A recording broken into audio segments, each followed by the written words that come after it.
So good afternoon, Dr. Nerges Mistry.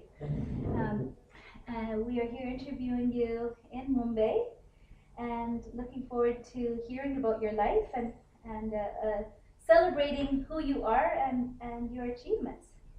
Sure, this reminds me of a program on the BBC by Eamon Andrews. And so he used to say, "This is your life." Yeah, so Yeah, this is your yeah, life, yeah, this is Dr. your Nerges life. Yeah, Mistry. yeah, So why don't you start and tell us about your early days and who you sure. are from the beginning? So I was born in 1954 in the cold month of January. It was genuinely cold then. Oh. And I've lived in Mumbai all my life and spent my time shuttling between my grandparents' place in Kushubag, where my maternal grandparents used to live. And I lived there with my brother partly because my grandfather wanted his grandchildren around him and not away from him. And mum and dad, along with my dad's brother and my aunt, so two brothers and married two sisters, used to live in a lovely old place at Fort near the Horniman Circle, very nice area. And we used to sort of shuttle back and forth. And I always liked staying in Fort, and my brother always liked staying in Kushubag. So we used to get split up sometimes during the weekends, depending on where we wanted to go. And I attended primary school in Kushubag, and then I shifted to the J.B. Pettit School, which is in Fort, one of the first institutions for girls' education in the city, and a very, very old and distinguished one. And I'm very happy to be there because I think that school gave me lots of opportunities and perspectives, some of which I carry with me still today. Yeah, so it was very good. And after I finished my Indian school certificate, it was then called, or senior Cambridge. It was a transition time between these two systems. Then I went to Elphinstone College, and that, of course, was a much ado then, because what do I take, arts or science or what? And I must say I was quite inclined to the arts. I liked sciences, but I was more inclined to the arts. And yes, the humanities. And surprised. Yeah, surprised. And I used to top in history and geography and so on. I wanted to learn Sanskrit and Really? yes, I that's wanted so to. new. But yeah, and always Indian culture and mythology and all was particularly quite fascinating for me. I used to like that. But then my dad said, I think it was my dad's influence that actually nudged me towards science. And of course, everyone then wanted to become a doctor or an engineer and so on. So I said, I'll try for medicine. And that's the way I went, and went to Elphinstone College at Kalaghoda, and did my 2 years there. And then that's where science ended in that college. And thereafter, I didn't get into medicine, or I missed medicine by a very, very small margin. So the choice was either to go and pursue medicine someplace out of Mumbai. And that time, there was this fascinating field of microbiology, which was supposed to be very glamorous and so on. And it was my mother who said, Sophia College is offering microbiology. Why don't you just go and have a chance and drop in? Because that was also competitive in those days. Not everyone could get into microbiology. And lo and behold, to cut a long story short, I got in microbiology. So I went to Sophia and I did my graduate degree in microbiology and chemistry, which was then an upcoming subject, the micro part of it. And so that's how I graduated and went on. And then with always a little thing, later on I'll reappear for my medical exams and see if I can get in and so on. Okay. So that was still alive, trying to get into medicine and so on. And research was something I had not thought about too seriously. There was even a little smattering of an effort to get to University of Illinois to pursue my master's studies.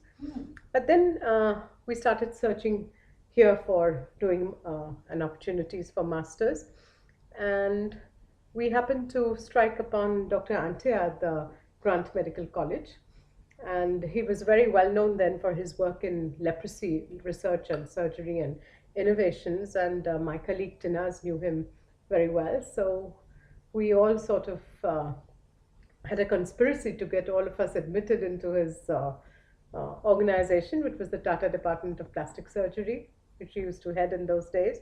And we did manage to get in, all of us. And we always used to, and we had to almost fool him into taking all of us on. There were 4 of us from Sophia who were trying to get in, all 4 of us got in.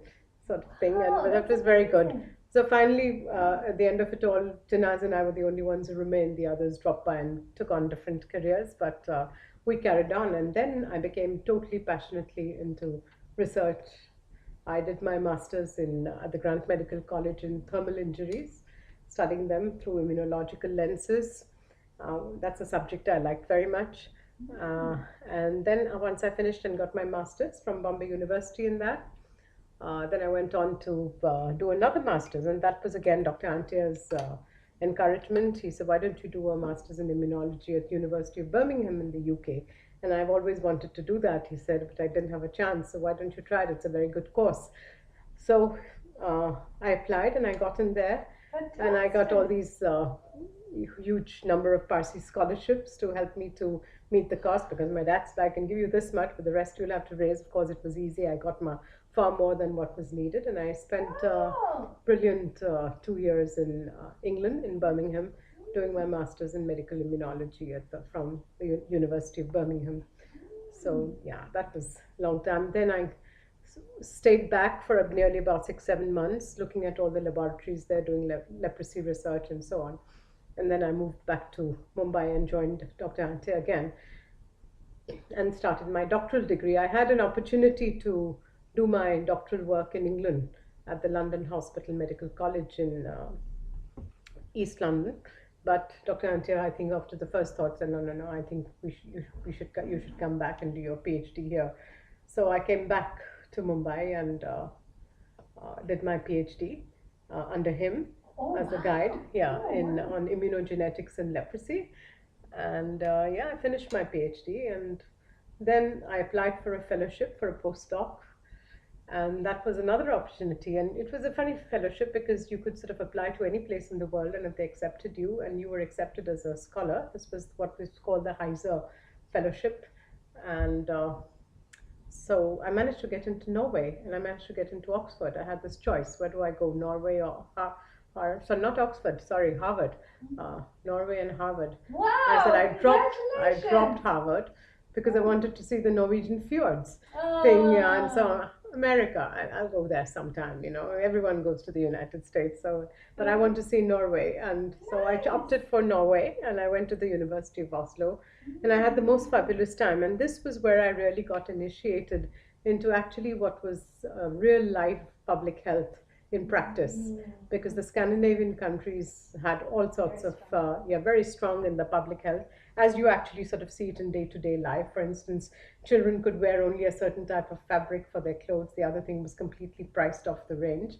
Or if you had chicken to eat, then you only had to eat small chickens.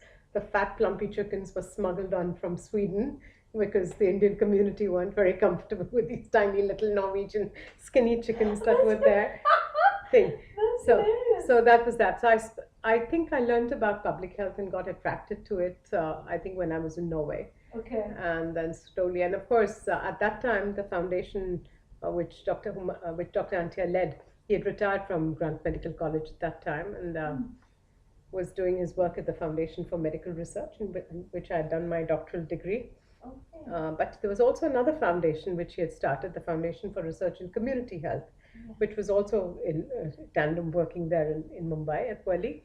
So you couldn't help it but get into social medicine because you sat and had a cup of tea with your social medical scientists, and Right. yeah, and then Dr. Ante was constantly brainwashing us into social medicine besides biomedical research. So you couldn't help but be sort of drawn into that vortex. So slowly I started assimilating my expertise in that field, doing some formal, informal courses. He sent me to an excellent course in public health epidemiology, which was run in Delhi for a period of about 6 weeks. This was the Fort Foundation was supporting that, and I remember this bitter cold winter in Delhi, trying to learn about relative risk with both your arms under your legs, because the temperature was about zero, and there was a tiny little heater spluttering away in a big hall, and it was quite fun. We enjoyed that thing, yeah. So now So you're it's the been, director. yes. So in 2007, I assumed the directorship of both the foundations after having had several projects, in both of them, and thoroughly enjoying every one of them.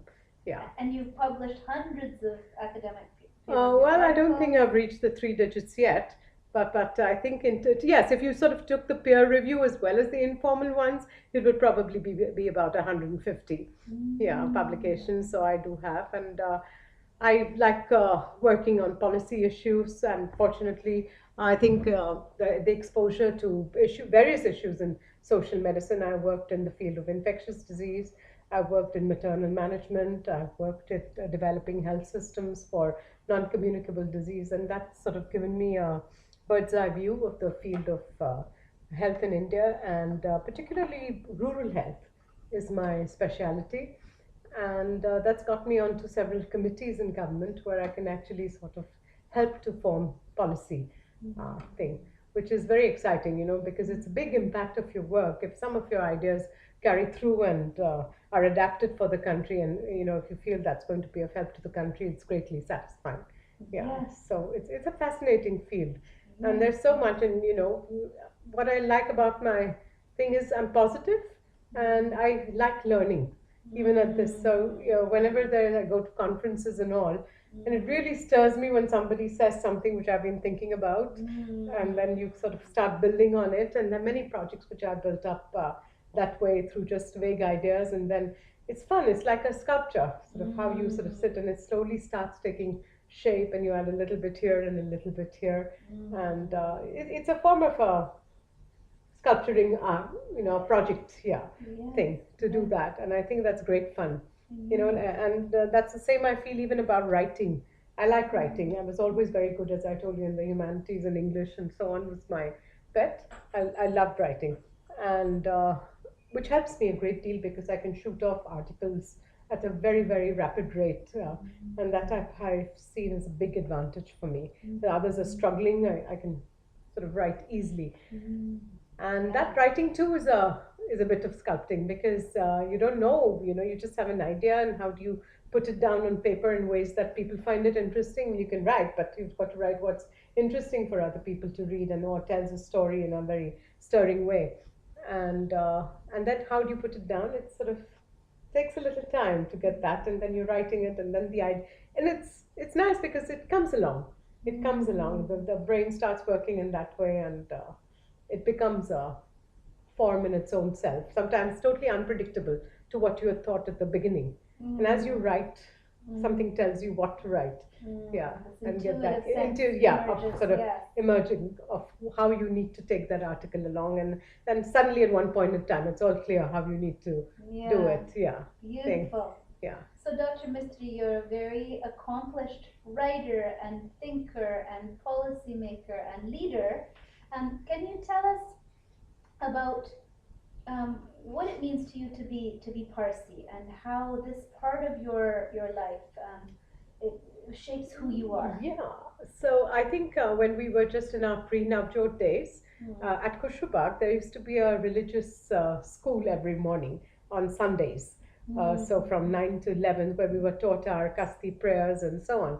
But that was the non-interesting bit. What came after was the interesting, because the Dasturji, I remember his name was Dasturji Karkaria, he used to come from Tarde, the old man, and he used to be a fantastic storyteller, and it was the Shahnameh in installments that he used to tell us, and that of course gave us a very vivid uh, idea about what it was in ancient Persia and so on. So I suppose the sense of belonging to the community and to a long tradition in the community sort of went from these storytelling sessions. And there was another Dasturji, Dr. Peer. He used to teach also Kasti prayers, and then again regale us with all these stories, and that was really fascinating. Just like the old Indian mythological stories, so Rustam and Saurabh and Kersasp and Sam, Nariman, and all that. So that was really, but I think what moves me into feeling proud as a Parsi is not the rituals or the prayers and so on, but it's the practicing religion, the practicality and the simplicity of that religion and the message it gives What's about that good message? thought, the good thoughts, good words, and good deeds. I think is such a simple, practicable tenet that our religion gives us. There's nothing beyond that, because as human beings, we are mental, physical and spiritual. Yeah, and thoughts, words, and deeds encompass more or less the whole range of our being. So I think it's a very profound and a simple but an extremely powerful and profound philosophy. And the other thing that makes me very proud of in being a Parsi is the attributes to which we are sort of recognized for, and that's basically honesty and integrity and a sense of doing the best for one's society and country in a way. And people in India recognize us for that, and that's something when it happens, it makes you very proud to be a Parsi. So that, and of course, when some achievement is made by and you look at it in every high forum in India, whether it's a committee or a profession or something, somewhere there is a Parsi looming about the scene, whether you take it in the arts and law and whatever, there's something coming along. And of course, the Parsi institutions are much talked about here, particularly in the city of Mumbai. But anywhere you go, there is great respect. And even this Geo Parsi scheme is heartwarming. You may not agree with what it's trying to do, that's a different matter. But the fact is that there is a wish behind it for the community to continue and to augment its numbers. So whichever way you want to look at it rightly, but it's there. You can't deny that wish, and that's a very heartwarming thing. That the government of India feels that there is a need for this community to continue and continue to contribute. So I think that's very heartwarming. Yeah, absolutely. Yeah. So I'm not the one that goes into too much of going to the Agyari every day and all. I would not, but neither am I an atheist or even an agnotist. I believe in the religion and its tenets, and perhaps not in the most outwardly form of going to the Agyaris, but I do respect the religion and its philosophies very much. And it shaped much of who you are today by the school you went to, which was Sure. a Parsi school. Yeah, it was a Parsi school, but it was a cosmopolitan. It was actually a school that had been sort of shepherded by Sarojini Naidu, who was the poetess of, the Nightingale of India. And there was a great Bengali tradition in that school too. So Harindranath Chattopadhyay, and also that's what I said. That school gave me a lot of perspective. It gave me an elitist education, made me speak English in a certain way, which is even admired today. When I go, oh, where do you speak such good English from? So that sort of thing. But it gave me a very great sense of Indianness also. Yeah, because being associated with Sarojini Naidu and so on, there was always a plethora of Indian speakers, Indian traditions, Indian music. I learned Indian dance when I was I learned Bharatnatyam under Kaushik Chawda. She was a very accomplished. There were three sisters who were very accomplished in Indian dancing, particularly the classical form. You might I don't know whether you've heard of Shirin Vazifdar. She was a great Bharatnatyam practitioner. And then her second sister was Kaushik Chawda, who used to run these classes at Dobi Talab, not far from here. And the third was, I think, Vazifdar, Shirin Vazifdar, Roshan Vazifdar. That was the third sister. And she also used to help her sister in running these classes. And they were excellent teachers. So I did Bharatnatyam. So I think we got the best of all cultures and the ability to merge one into the other without contradictions. So you feel very Indian. I feel very Indian. Parsi. Yeah, but I'm quite at ease even in a sort of a liberal Western environment. It's not such a great shock for me. So we were brought up with though my father was in theory and sometimes my mother also used to cluck her tongue at anything, but in practice they were very liberal. I never had, except I remember my father used to forbid us to wear salwar kameez. Yeah. Because it's a Muslim dress. Indian dress, Muslim. You should wear more. The emphasis was more on Western dress, even though the salwar kameez was a greatly practical, much more practicable dress than wearing a skirt blouse or something, or a dress or something, and equally used by both Hindus and Muslims. So that was no. And then my sister-in-law came. My brother started seeing this lovely girl from Kushubag, and she used to get dressed up in salwar kameez, and my dad never said anything to her. So he said, "Huh? How does she get away with it and not me?" So we both, mom and I, both started wearing salwar kameez, and there was no protest. So everything has a time and place, and things change in their own season, in a way. So our community has been quite westernized in that sense, at least in our clothing and such things. Yes. Yeah, but yet we're. But I think in recent years, quite a few Parsi women have also taken to Indian clothing. And the salwar kameez is a very, very comfortable and a practical dress, I think. So lots of good people wear it now. So I Yeah. don't think there's any division as it was in the old days. Yeah. But when we were growing up, it was. You wouldn't find too many Parsi women wearing, or girls, or even young teens wearing salwar kameez. It came about a little later. Yeah. Yeah. Yeah. Yeah. So we talked a little bit about clothing and attitudes. Can you talk about um, being a woman who's so highly educated and how that was perceived in your family, in the Parsi community? Were you encouraged? Were there barriers? Did you have to climb over big mountains to get where you are? No, not for a single Mm, moment. I don't think I mm, had any barriers from any member mm, of my family. mm. I think my family Fantastic. was very, very supportive in everything what I did. The choice Mm. was left entirely up to me. I don't Wow. think they Wow. ever, I mean, they might say we think it's nice if you do this or nice if you do that, but nothing more than that statement came. And whatever I did was wholeheartedly supported, and I was helped every bit along the way. Mm. I was never asked to come home on time or like good ladies were supposed to do. I was given all the freedom to do whatever I liked. No, so not at all. Yeah, I don't think even my brother, there was no sense of any male chauvinism there as Wow. to, yeah, because I got academically, I got much further than him in studies, but he also appreciated it in his own way. And I don't think there was ever any clash of feelings inferior or anything or stopping or whatever thing. Not at all. Not at all. The only thing was, of course, there are always these good intention things to get you married. The, Uh, yeah, the arranged they marriages. Yeah. arranged marriage because I wasn't getting a boyfriend. I did have a couple of boyfriends, but nothing very serious, and somehow they fell along the way. And then I remember when I was in Norway doing my postdoc, my aunt used to go to Parsi Panchayat and get all these pictures of prospective boys, which used to be sent to me, Hilarious. and we used to have a good laugh with friends and group of friends in Oslo. Yeah. And then when I came back, of course, there were several attempts to get me meet some boys or the other, some through good, well-meaning friends who had sort of brought them. And then there were very nice, pleasant lunches and dinners, but nothing came out of that after that. Mm. So, and uh, and I remember my aunt used to say, "Utai parsi panchayat ni seriyo chari chari na thaki gai chave." She's done everything she She's could. good, yeah, yeah. And Yeah. then Yeah. and then they let me be, yeah. And you're happy the way your Yes, life and then is. I probably had no time, and I think in a way it was, yes, I think genuinely it was not that I didn't want to get married or No. something. If the chance had come, or if I'd liked somebody that much to get it, I would have Yes. this thing, but there was just no time to even think of that, and it just didn't happen. Yeah. And one day went to the next, and to the next, and to the next, in a way, yeah. And here you are, this super accomplished Yeah, and maybe researcher. maybe something worked that way because to enable me to do this. Yeah. Because I think if I had family responsibilities and my mum and my aunt, who passed away not too long ago, Mm. both of them, um, I had them as a responsibility to look after them and so on.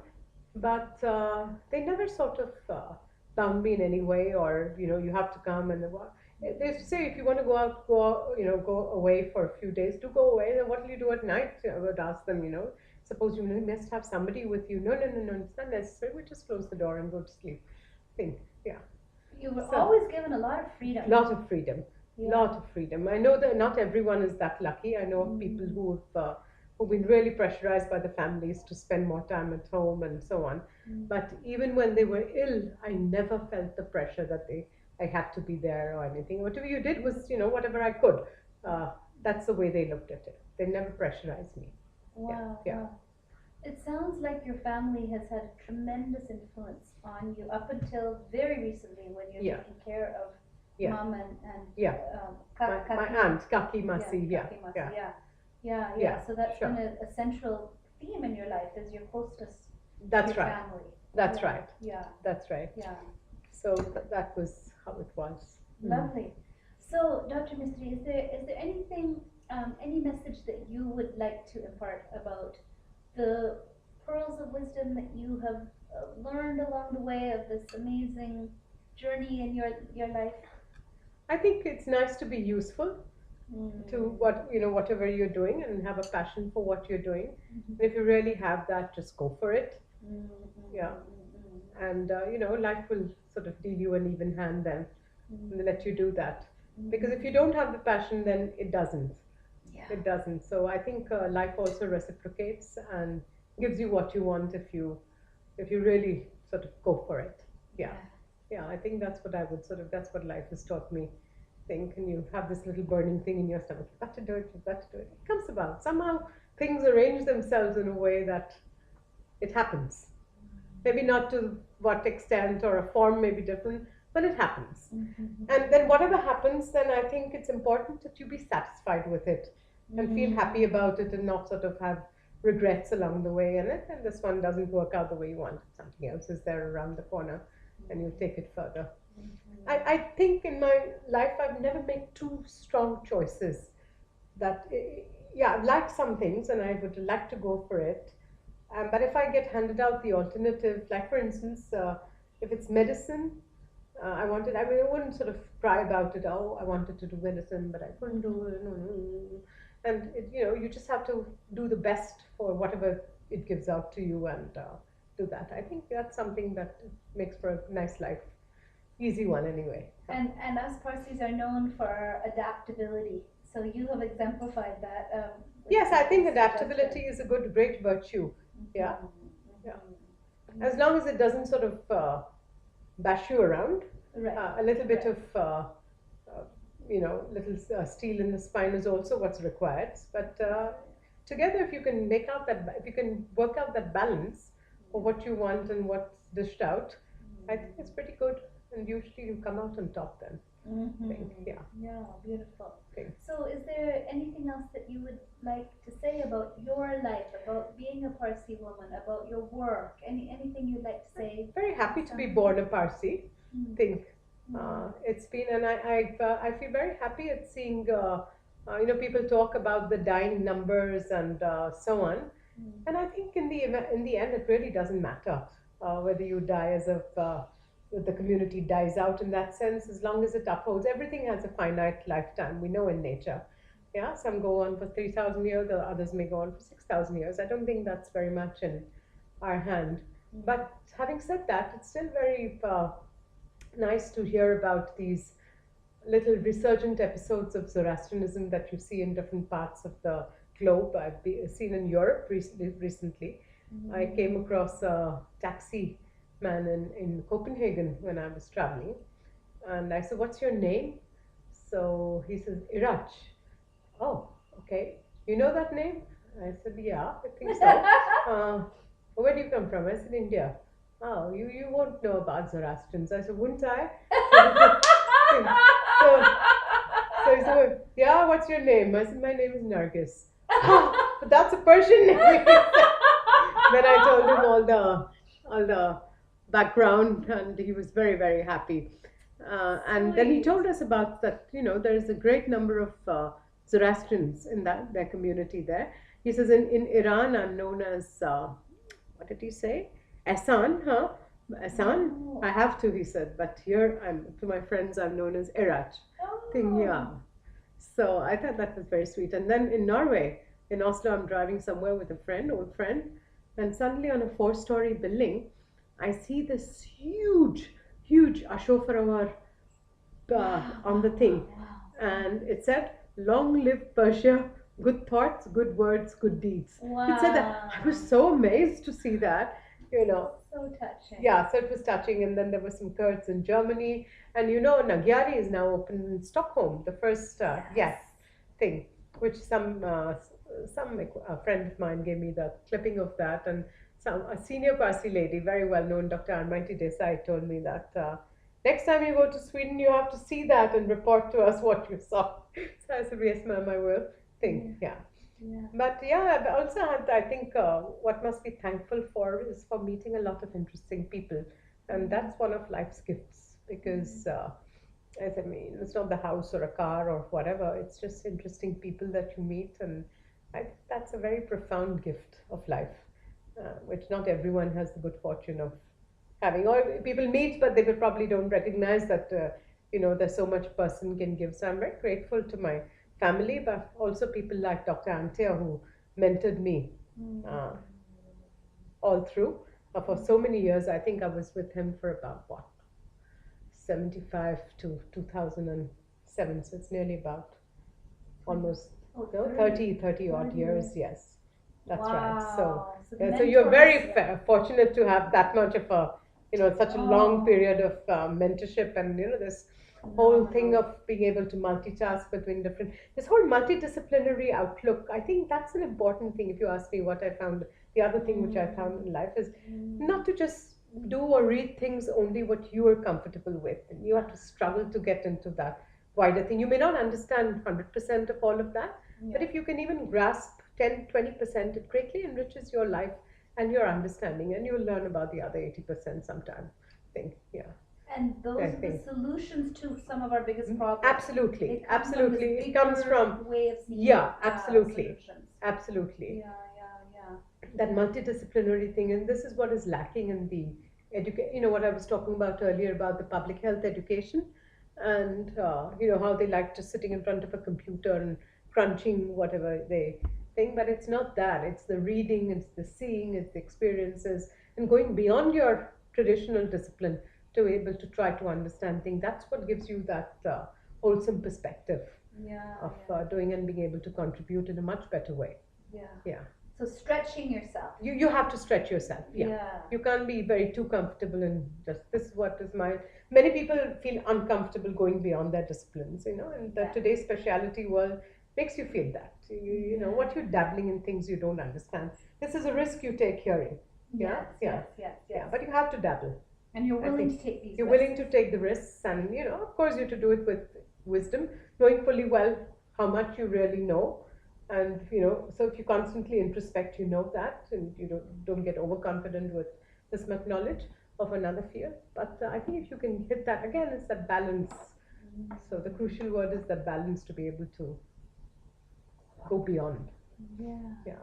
Beautiful. Yeah. Thank you so much. Welcome. Thank you, Saying Dr. welcome.